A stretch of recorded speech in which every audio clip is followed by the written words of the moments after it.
Welcome to the show, Rockstars. Today, we have Corey Walker. She is a social media expert who specializes in healthcare companies. She's going to teach us all about Instagram. She's not a one-time best-selling author, guys. She's a 5-time best-selling author of the book, Instagram for Dummies. As you can imagine, Instagram is always evolving, so her book has to be rewritten, and she's just about to release her newest edition, which means gold for you.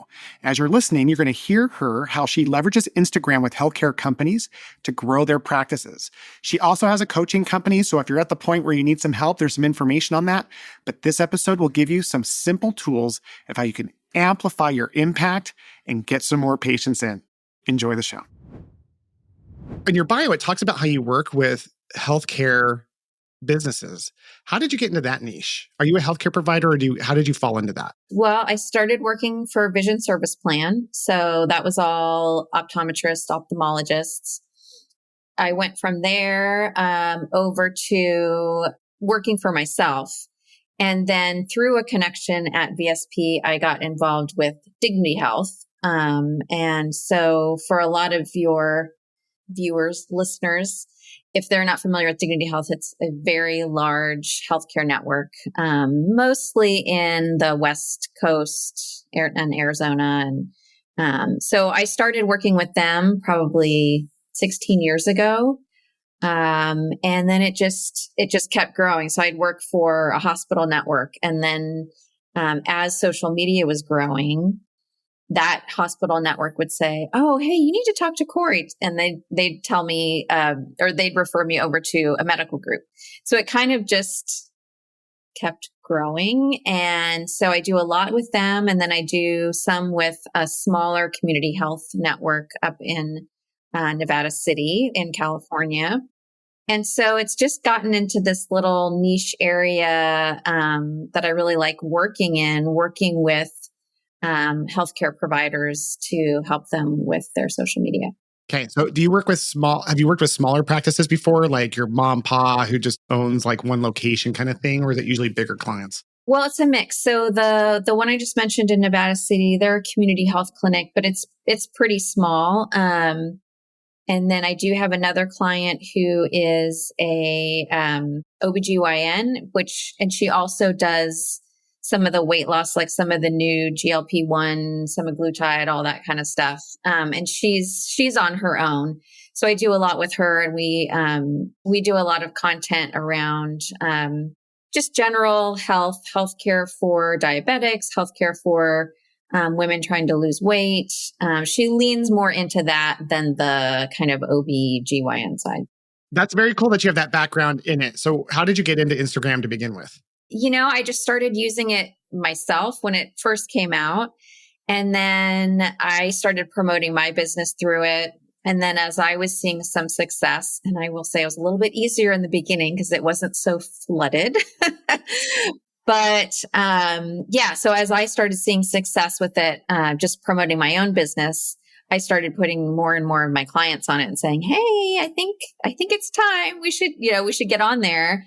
And so as that grew, I was tapped by Wiley, who's the publisher of Dummies books.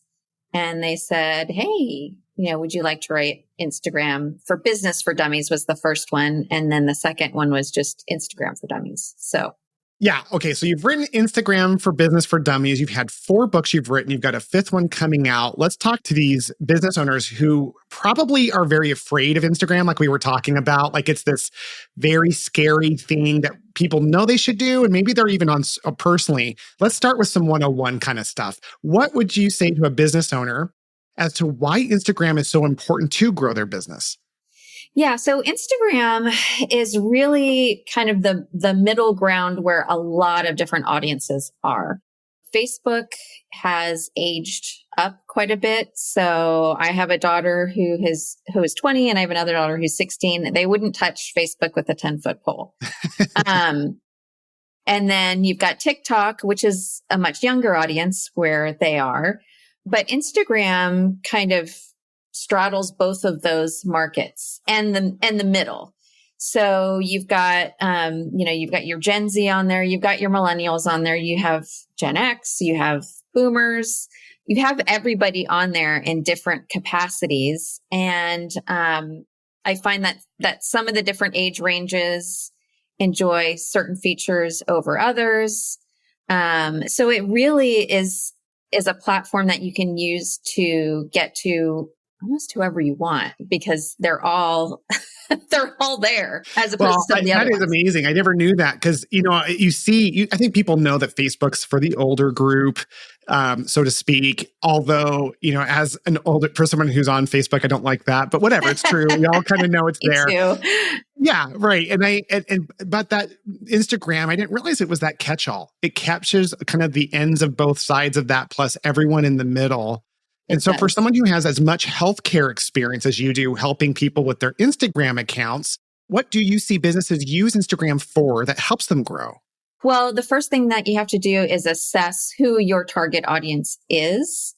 So, if it is for physical therapists and they're looking for a certain age range, say, or they're, if you're more into the sports therapy side of it, where maybe you're trying to really target those, like my daughter used to play volleyball.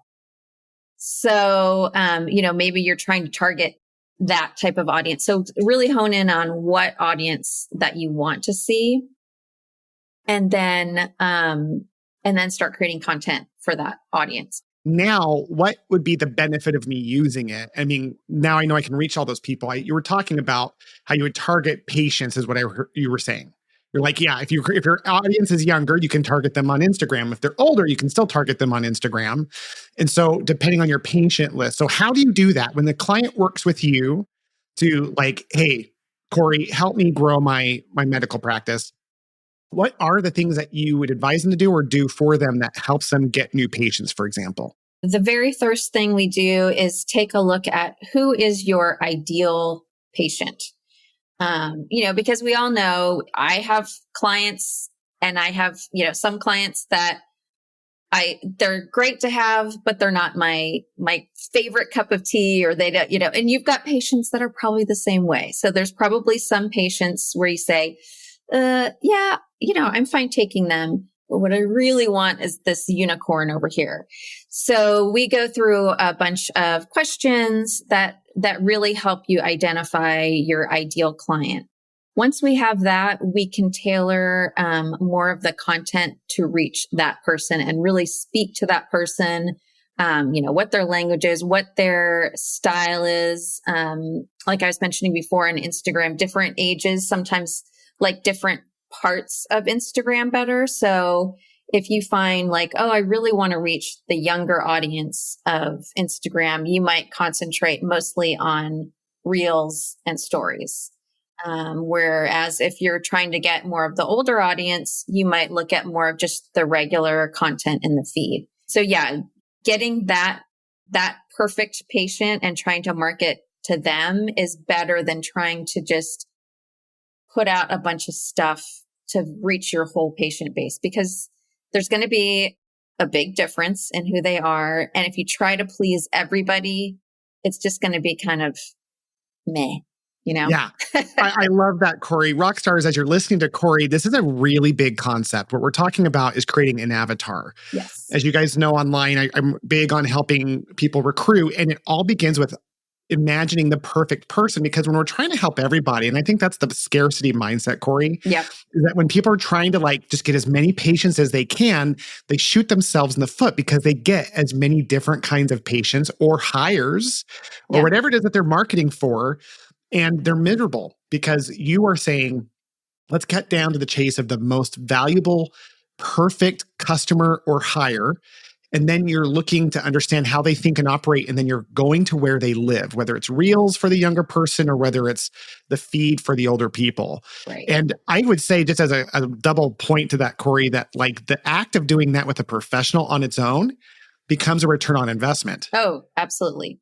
Yes. How have you jumped right in? So why do you agree so emphatically with that? Because I see a lot of people making the mistake of just putting content out there because they think, oh, I just want to teach people basic stuff about, for physical therapists, maybe basic exercises.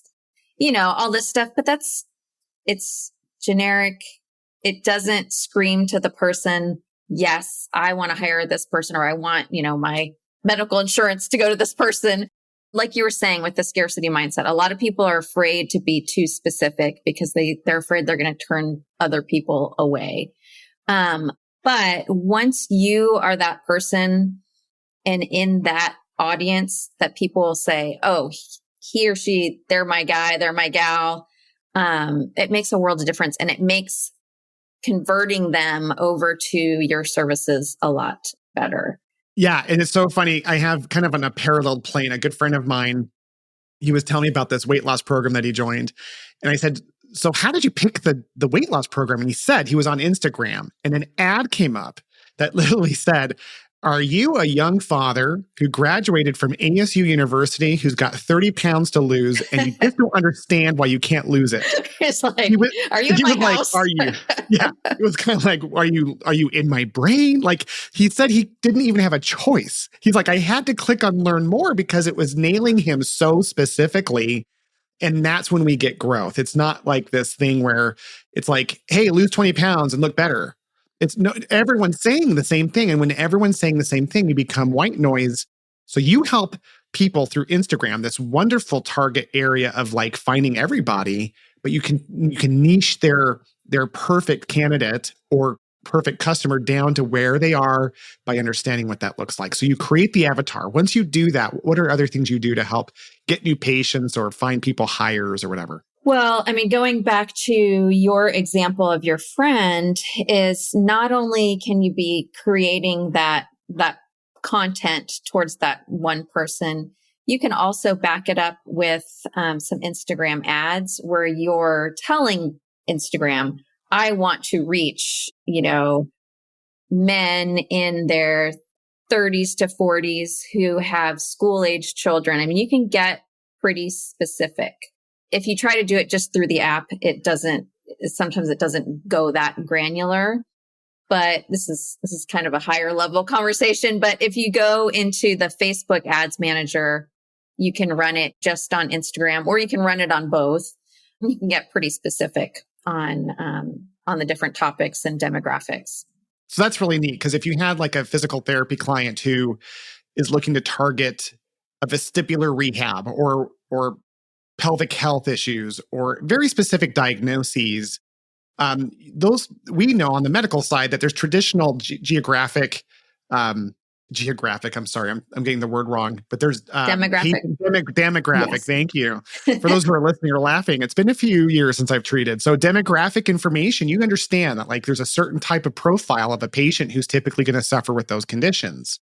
That information is transferable to what you could do with people. Yes. And helping them target those people for new patient visits and so on. And so I'm sure it's not that different on the recruiting side either. If they know who their ideal hire is, they can understand their pain points, their demographics, and so on, so that they can target the ads or whatever messaging that you have towards them as well. Is that right? Yes, exactly. Mm-hmm. Wow, that's great. So, okay, so you work with clients on defining the right who, then you help them determine whether the right strategy. So talk about strategy. Like that word seems really like scary to me when it comes to Instagram.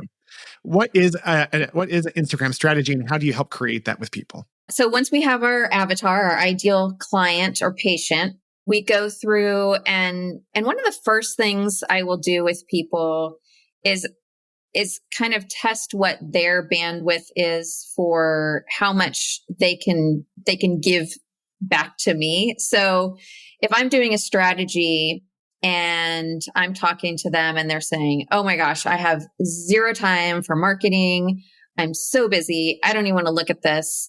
Well, then I'm not going to say, well, let's do 5 reels a week and, things that really are heavily needing them to be in there.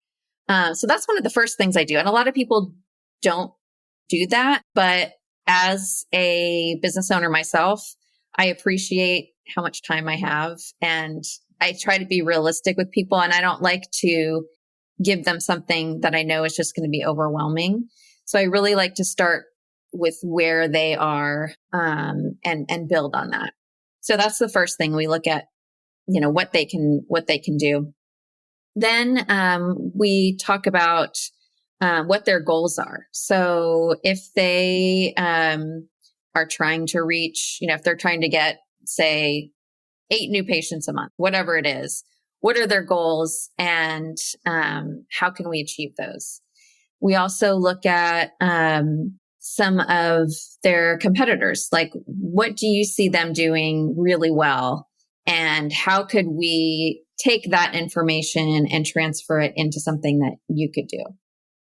So I do that a lot. And then once I have kind of that baseline, we look at the nitty gritty of how many times are we going to post a week? What kind of content are we going to post?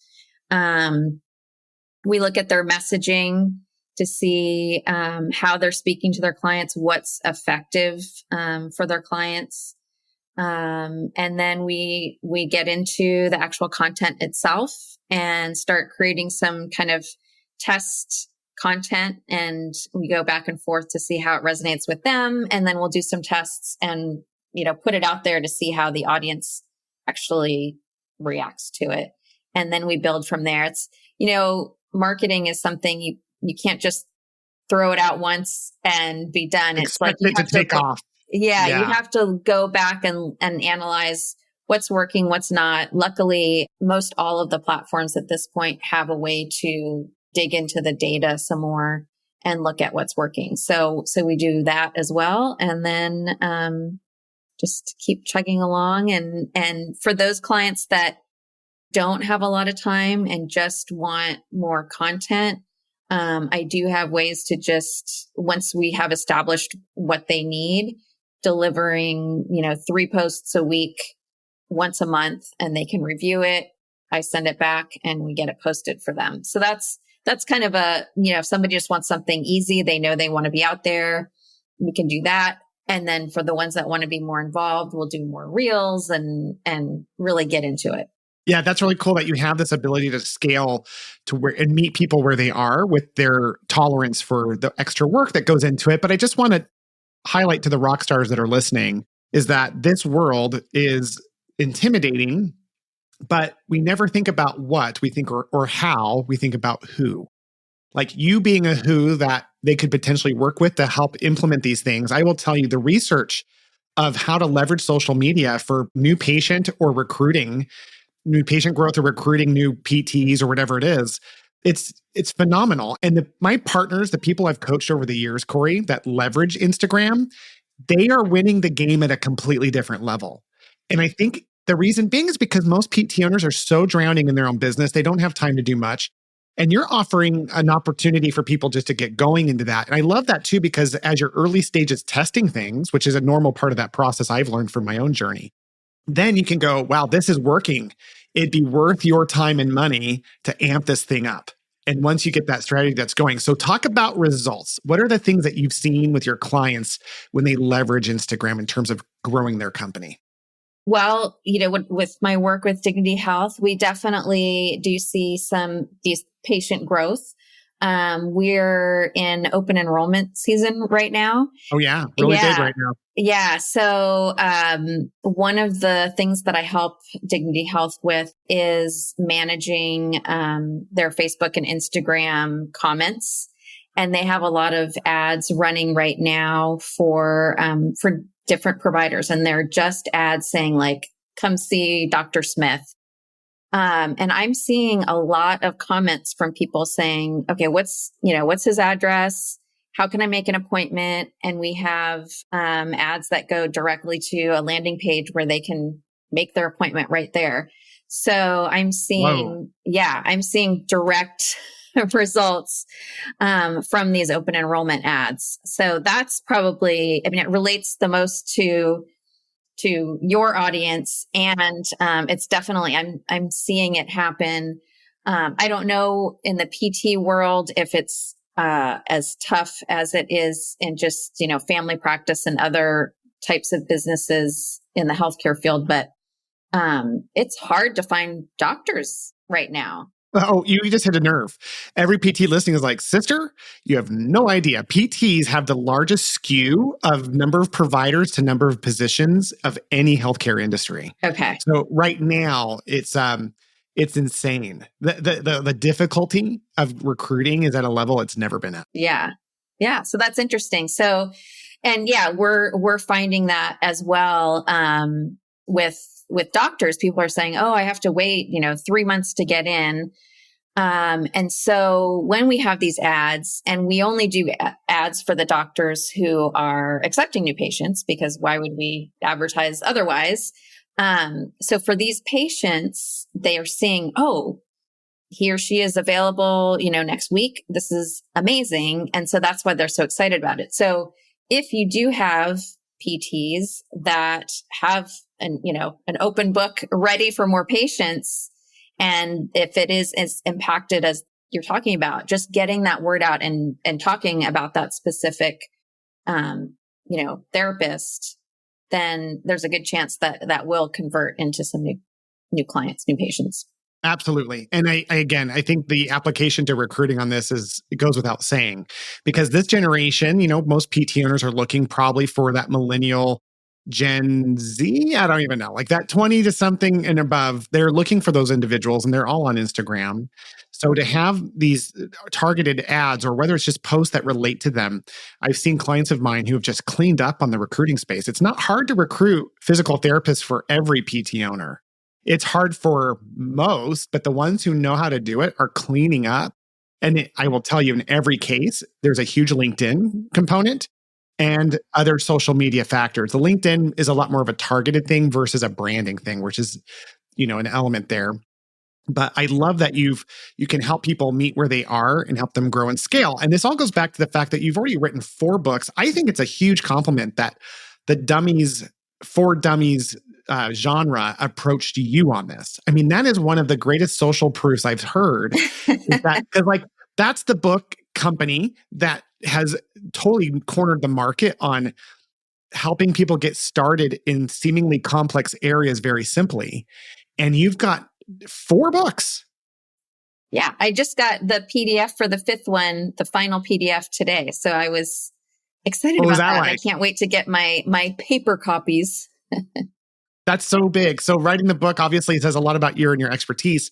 What is it about this 5th book that's different than the first 4? Writing a book about a social media platform, there's changes all the time. So, it's basically an update of everything that's happened, in the the Instagram for Dummies, the last one we wrote was about 2 years ago. There's new things about broadcast channels. All of the Reels functionality has changed a lot. I mean, when we first wrote that, it was very basic because they had just, rolled it out. And so now we have a lot more, of the video editing capability. There's more features in stories. More things in life, like everything's been amped up. So we just go into all of it. And I will tell you that we take all our own screenshots. We write, all of the directions ourselves. And there were a lot of changes. So you're never going to stop writing books, because you've got that relationship. You have the ability. Obviously, this book company trusts you. And you've done well with the first 4 versions of the book. So the 5th one is the most current version of it. Yes. And I love that you're producing this book, because there's no way I would want to keep up with this. Now, I'm guessing if people want to kind of take this on themselves, the book would be the way to go. But then they can work with you if they wanted to just be like, you know what, this isn't even worth my time. I'm going to work with a professional to help me do that. Is that correct? Yeah. So the book is perfect for somebody that says, okay, I'm going to figure this Instagram thing out. The nice thing about the way that the book is written is it's, you could pick up any chapter and read it. So if you said, okay, I want to learn about, how to do Reels, there's 2 chapters on Reels, so they can just pop to that channel. It's not the type of book. I don't know if you've used other Dummies books, but it's not the type of book where you're going to read it the whole way through. It's more of a reference guide. So it's great for that person that says, yeah, I'm going to try this on my own. I think I know Instagram, like I use it for myself. Now I want to know how to do ads or how to do something. So it's great for that person. for the person that really wants a full strategy done and wants some hand holding and getting that ultimate ideal customer filled out, working with me is a perfect option because I can because I can walk you through all of that and really customize it specifically to you. So I just love this because there's no one in physical therapy. We were talking about this before I hit record, that there's no one in the space right now who is bringing this type of service to the industry. And as we're changing the industry from this 30 billion PT specific industry to the $600 billion musculoskeletal industry, we have to start pivoting with technology that is like cutting edge and new, and stuff that's been around for a while, like Instagram, that people, if they know how to use this to develop their brand and market new patients and hire, they're cornering the industry. So I'm so excited to be able to introduce you to this very isolated space to help these men and women who are trying to make a bigger difference in all of their patients' lives, but need like resources and help to get started on some of these things like Instagram. And so, yeah, it's been phenomenal, like learning about it. What do you love about what you do, though? I would love for you to tell the audience, like, what is it that drives you about this? well, part of it is that it's a job that's always changing and it's always challenging. So, there's some industries where things don't change that much year to year.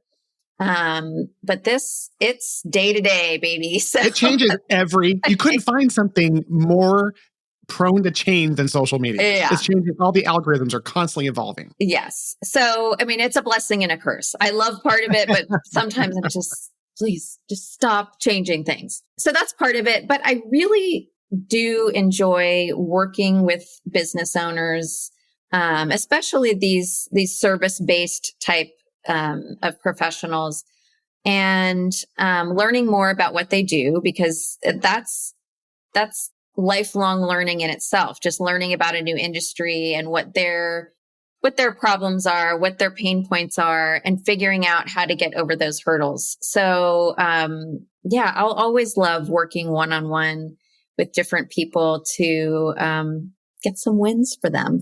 Yeah, I will tell you, one of the coolest things for me was when I started finally getting some traction in my social media campaigns, when I was getting clients and or hires from them, because there's an element of the social media serves as a system, right? Like as business owners, there's different stages. So we're self-employed when we're doing all the things that our business requires of us. So if we're healthcare providers and we're treating full-time, we're more self-employed than actual business owners.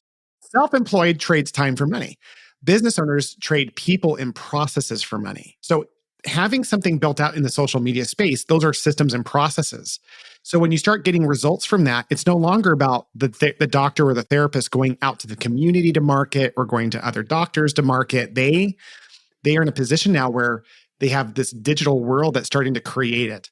And what's really surprising that I want to tell you rockstars that are listening is that when you start getting into creating content for social media, it's very natural for healthcare providers because we are thought leaders and we get to educate, which is one of the core elements of why we chose to do what we do. We love being with patients and teaching them all about the things. So if we can use that platform and see it more as an opportunity, not to get new patients and get new hires, but to pour our soul into and to think of it as a microphone to people who are desperately needing to hear our voice.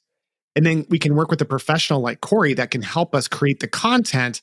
Then we get results as a byproduct, and then it doesn't feel like work. Because then you're out there like expressing yourself and bearing your soul or educating on something you're passionate about, whatever that is. But I think a lot of people probably hesitate on getting into this world because I think the social media industry, at least when you flip through it casually, it feels like there's a lot of people trying too hard, right? Do you ever get that with clients that they're like, I want to do this, but I don't want to be one of those people? Yeah. Cringy, I think is what you're looking for. That's what you have kids my age, my kids' age, because they say cringy.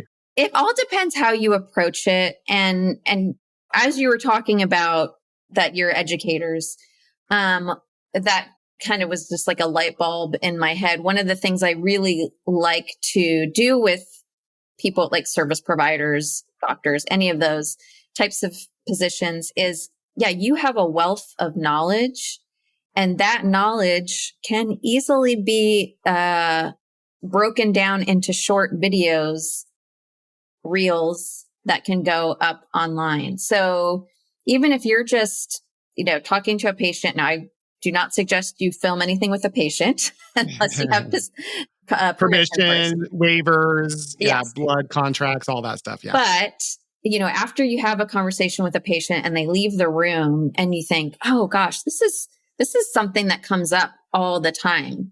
And I would really love to tell people about it. Jot that down, have maybe a little notebook or use your phone notes.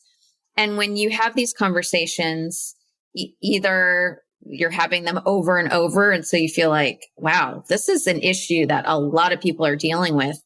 Those make great reels, and they can just be, a 1 minute little thing like, hey, have you noticed when you pick up something off your bathroom floor that, this happens, whatever it is, and just educate about that. Those make really great videos. I love how you said that, Corey, because I guess I'm thinking a lot of people are listening to this going, right now they're getting ideas. Like right now, as you were describing that, I can see people listening as they're driving their car going, yeah, I could do this. I could do that. I could do this. And here's the thing is like, it's part of our legacy as healthcare providers is the educational piece. Now, listen, if it's not natural for us to go dance on TikTok, like then we shouldn't do that kind of a thing. And whatever it is that we are passionate about, just speaking into that. And I'll tell you, I don't think it's an introversion, extroversion thing. I've seen great people I've known do very well on social media. I'm in a networking group for healthcare providers who are committed to like making bigger impacts. And of course, they all have podcasts. They all have like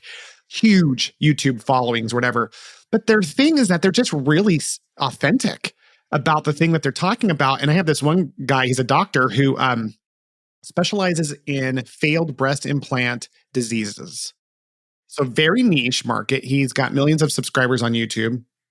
And he was sharing with me, he's like, yeah, I was driving home from work, like you were just talking about, Corey, and this issue came up. It was like the 100th time I came up with it. So in my car, I'm like, ladies, ... And he just talked about it. He didn't have it professionally edited. There's some softwares that are AI based that help him just get something out there. But he, at his level, understands the strategy. He knows who he's talking to. And that's where you come in. You're coming in being like, because most people just don't know, especially if we've been running our practices, try to get as many patients as we can and hire many people as we can. We're not really clear what we stand for, but we do stand for something. And that's where someone like you comes in, is go, wow, this is something special. Yeah, I think the other thing that gets people intimidated is they see a lot of videos where there's, these flashy captions and all these, emojis flying in, and it's just like, oh, how would I ever do that? You don't have to. A lot of the videos that do really well are just someone talking to the camera. Maybe they're stopped by the side of the road in their car and they just film a heartfelt moment. So authenticity and vulnerability, even, for these if you try it for the first time and you're thinking, oh man, I'm going to look really dumb. Just getting out there and saying, hey guys, this is the first time I've ever done a video. But I really want to send this information out to you because I think it's super important, and people will listen and people won't judge you. And I think, especially if your audience, if your audience is 17-year-olds, they might judge you. Let's be honest. Let me correct that. They will judge you. Will I have 17-year-old kids and they love to judge, and they're the worst. But if your audience is, more in the 35 and up age range, they realize it's scary too. And they're not going to, say, who's he trying to be? Yeah. And what's funny about you saying that is, even to push on the point, I know 17-year-old judge, but there's a guy, I love thought leadership around entrepreneurship in general, not just in healthcare. There's this old dude, he was in his 70s, and I won't give out his real name now since I called him this old dude. But he was on TikTok, and he had a YouTube channel, and it was really funny, super successful guy, very old. And he did not want to be famous. He just really had this wealth of knowledge. You could tell, from his first video that I saw, and he's massive. We're talking tens of millions of followers, and he's bigger on TikTok than anywhere else. And what I've realized is that, like, even with those judgy 17-year-olds, if we can just lean into who we actually are, because the guy doesn't try to be funny. He doesn't try to be smart. He doesn't try to be anything. He's just like, yeah, here's 3 things I wish I had known before my wife died. And people are just like, wait, what? Yeah. And then he talks a lot about his failures. I think we're not trained to be ourselves, and it's so easy when we learn, oh, I can literally pick up the phone and go, this is my first time I'm ever doing this. And here's why I'm doing it. And yeah, thanks for watching. I hope this wasn't too boring for you. Yeah. And then but I will say this. I really hope as people get into this, that less is more. Like, consistency is key and less is more, meaning when people tend to start making their first contents, they tend to go, in order to create value because they're afraid of being valuable, they're immediately not authentic and they tend to go too long, versus share a thought as you're getting started, and or just be consistent. So if it's just one thought a day, great. But that's where, again, Corey, you come in, is that you help take a lot of the stress out, because you help them see what it is that they care about and what they want to talk about, so that they can have more vision. And then it's less about being self-aware and more about producing value. Yeah, exactly. And your audience is out there. The people that love you will watch you. So, yeah, absolutely. And just also real quick to your point about having one thought, I will say that videos that are even less than 30 seconds. I mean, if you're trying to get into a full thing, it's a little bit harder, but if it's a shorter video, people have this goldfish brain. So, if you start talking on and on and on, people will shut off. So if you have, if you think you have this huge long thing, maybe make it a 3-part series and say, today we're going to, I'm going to talk to you all about X, Y, and Z, but we can't cover it all in one video. So today we're just going to talk about A or X. And then, tomorrow we'll talk about Y, and then, so don't miss all 3 parts. So, stuff like that. Yeah. And that keeps them like engaged for more, anticipating, thinking about it. And especially if the first video is like this aha for them, they're looking for it at that point. I love that. Well, Corey, it has been phenomenal having you on the show. I can't thank you enough for taking time to be with us today. How can people get a hold of you to learn more about your book and learn about where that drops? I'd like to have whatever information you could give. If they want to just do a consult with you, you were willing to do that. And then lastly, if people are like, yeah, I've been looking for someone and I just need to know what it's like to work with Corey, where do I go? So where can you direct them? Sure. Yeah. So my main website is themarketingspecialist.com. So kind of everything is available there. But if you want to follow me on Instagram, I am at Corey C. Walker. So CoreyCwalker on Instagram. And then the book is linked on my website. But if you want to just go straight to Amazon and look for Instagram for Business for Dummies, and just make sure you buy the latest version, which is purple. Do you want to send me that link when it's ready, and I'll just post it to this episode so people because today is October 23rd. So when does it come out? So it is available now for pre-order. So I can send you a link today. Done. But it drops officially. We'll start sending out December 5th. So right in time for the holidays. Just in time for Christmas, when you're around that fire, eating those roasted chestnuts, you can be like, I need my dummies book to get me started on Instagram. So thank you, Corey, for being here. We sure appreciate you being on the show. Thank you. Audience, thank you for tuning in. Please reach out to Corey if you have any questions, and we'll see you guys next time. Guys, thank you for taking time to listen to today's episode. If you found today's information to be useful, could you take a minute and help me? I would love it if you could leave a podcast review in your app so that other people who are looking for this information can find it. Plus, my dream is to have the largest network of medical entrepreneurs and leaders in the world so that together we can change healthcare to make it better for all. So in addition, if you can think of anyone that you could send this to, not only would that mean a lot to me personally, but it would build this network so that we can make healthcare the way that we want it.